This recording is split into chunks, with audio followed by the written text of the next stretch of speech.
New tonight, Georgia Republicans are advancing a second bill to restrict options for transgender teens. And Jennifer, they're also using a tactic that they used earlier this month that many critics say is not only wrong, but downright sneaky. 11 Alive's Doug Richards live at the Capitol tonight to shed some light on what's going on here. Doug. Yeah, so lawmakers with a little bit of power often find clever ways to use that power, particularly as the legislative session, as this one is, winds down to its final days. And they're sure doing that now. This proactive measure can save lives. 3 weeks ago, freshman Democrat Omari Crawford presented his first ever bill to the Georgia House. Shall this bill now pass? His bill to address the mental health of student athletes passed overwhelmingly.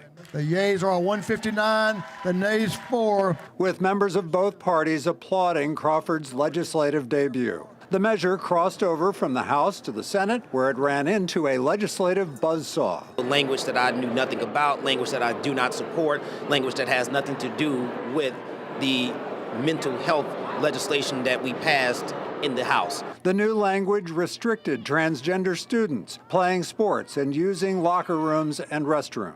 Simply, we're trying to protect girls, in sports.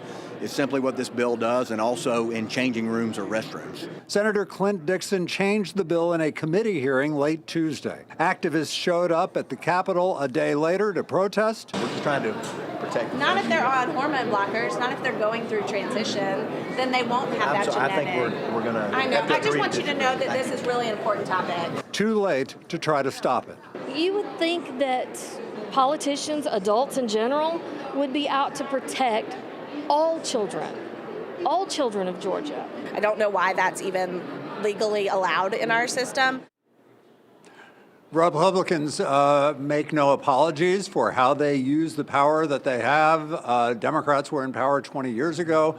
They did a lot of the same thing, and Republicans like to say that they learned how to do it from the Democrats back then. Of course, Representative Crawford is a young man. He was a mere child when all that was happening 20 years ago, and yet his bill bears the fruit now. We are live at the Capitol tonight. Back to you.